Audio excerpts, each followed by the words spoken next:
Natalie writes some wonderful stories and poems on her blog, which you should head over there and check out now. In fact, I wonder why you aren't planning on reading along with me today, as it deeply saddens my heart. Jokes aside, folks, fuck on over to Natalie's blog. Link is in the description.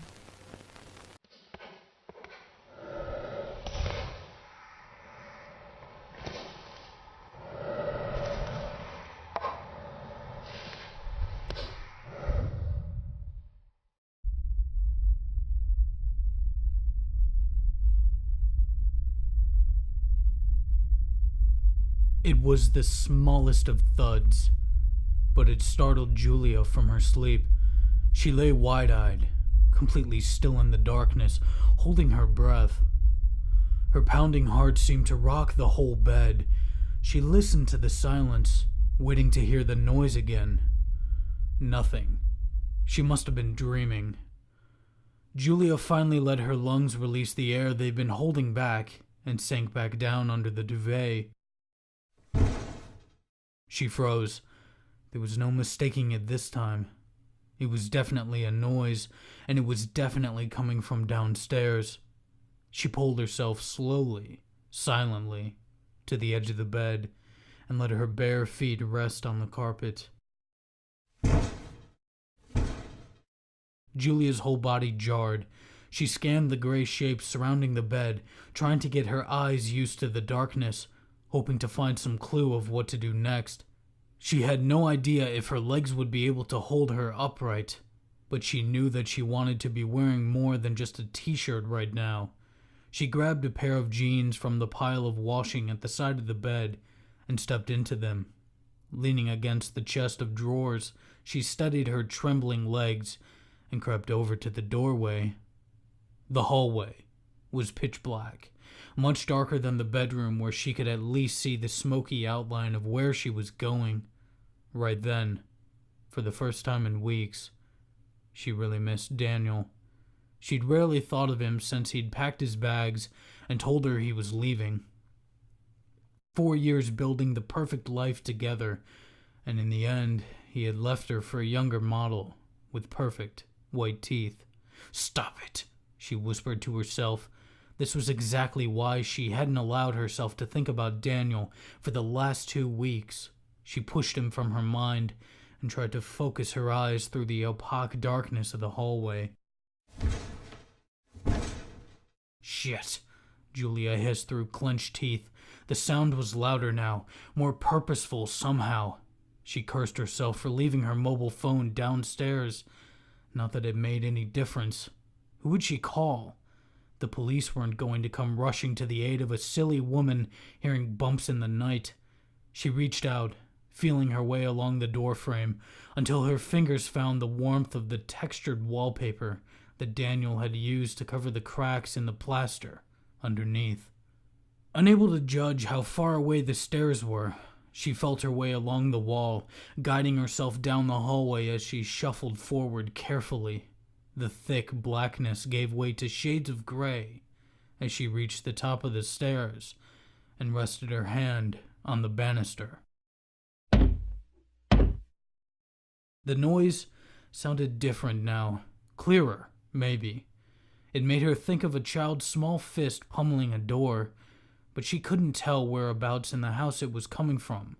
Slowly, Julia started down the staircase, taking care to avoid the creaky step that Daniel had never gotten around to fixing.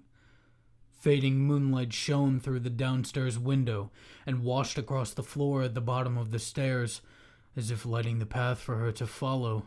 She stood at the bottom step, not quite sure what to do now that she had made it to the ground floor. The banging had stopped, at least for now, but there was something else. Another sound, faint but audible.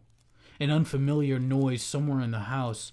She craned her neck, trying to identify the sound, or to at least figure out which direction it was coming from. A rustling noise, maybe? No, not rustling. Scratching, like the sound of a mouse digging in the corner, or the sound that Daniel had made when he was sanding the basement door. Julia stepped down on the moonlight parquet flooring. instantly feeling exposed and vulnerable to attack from all sides, not knowing whether to turn left towards the kitchen or right towards the lounge. She did neither. She simply froze on the spot, staring into the space straight ahead, hoping her instincts would alert her to any dangers closing in. There were no suspicious movements out of the corner of her eyes, no sense of a presence to either her left or right, only the continuous scratching. And it wasn't coming from the kitchen or the lounge. It was coming from underneath her. It was coming from the basement. She turned slowly to face the doorway at the side of the stairs. The bare wooden door stood shrouded in darkness. A thin wedge of moonlight paved the way from the window behind her to the basement door, as if daring her to move forward.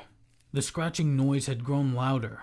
Beads of moisture had started to break out on her forehead, and every impulse in her body was screaming at her to run away, to go back to bed, to leave it alone. But she couldn't. She had to know. Forcing her body to go against its own instincts, Julia took a step towards the door.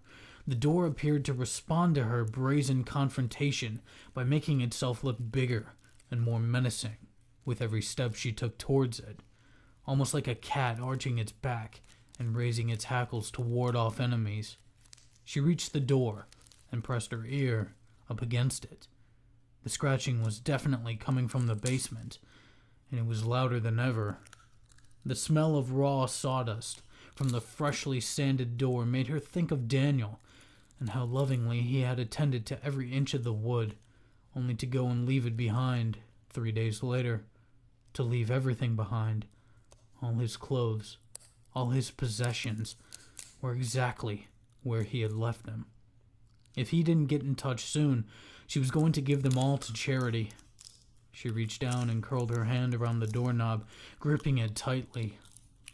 Part of her hoped it wouldn't turn, hoped that she wouldn't have to open the door and face whatever was inside. But the knob turned easily, and she edged the door open, cautiously. Blackness greeted her, accompanied by silence. The scratching had stopped. Julia stared into the gloominess ahead. The damp smell of old boxes and rotting cardboard wafted up the stairs with a blast of icy air. Flicking the light switch was pointless. The lights hadn't worked for months, but she tried it anyway. As expected, nothing happened. Her heart pounded harder and her head seemed to fill with heavy blood, whooshing past her ears. She grabbed the flashlight from the hook at the side of the door. It wasn't particularly bright, but it would minimize the chances of serious injury. She shone the light down onto the uneven, dingy gray concrete steps. Starting down the stairs, she paused to calm herself as her heart pounded harder, the whooshing sound in her ears growing louder. The pounding and whooshing carried all the way to the bottom of the stairs. Only now it didn't sound like whooshing. It sounded like small voices, whispering. She took a tentative last step from the stairs to the cold basement floor, bringing the flashlight up in front of her to reveal a jumble of cardboard boxes lining the bare brick walls. Most had rising dark stains on the bottom. She stepped out towards the boxes, slowly moving forward. 1 step, 2, 3. Then the whispering changed. It hadn't stopped. It had moved. It was no longer in front of her, but behind her. She spun around, jabbing the flashlight into the air, eyes wildly exploring the space for an explanation. Nothing but brick wall. She lowered the flashlight, illuminating the large white freezer on the floor. She had forgotten all about that ugly monstrosity. Daniel had brought it with him when they moved in together. Despite her protest, it had been relegated to the basement for occasional storage of excess food. The whispering grew louder as she moved towards the freezer, eventually stooping in front of it and lowering her ear to listen to the gossipy tones coming from the bulky white box. Nothing coherent, just incessant chatter. Julia straightened her back and placed her fingers around the freezer handle.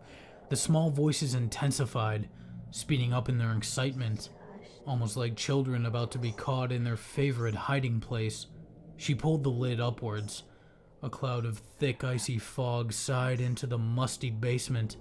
The small voices fell silent. She stood gazing into the frosty mist, waiting for it to clear and reveal what she didn't want to remember. Julia watched as the mist cleared to reveal a set of perfect, white teeth. The younger model, forever frozen in the prime of her youth. Beside her, the man she had stolen from Julia, his chestnut brown eyes eternally preserved in their state of shock.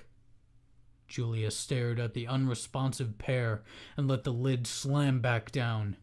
She stood for a while, listening for any further signs of disturbance. Finally, triumphant in her continued silence, she made her way back up the stairs, making a mental note to buy a lock for the basement door. But by the time she closed the bare wooden door behind her, she had forgotten all about the lock and the basement, and that two-timing rat who'd packed his bags and left her for a younger model. With the perfect white teeth.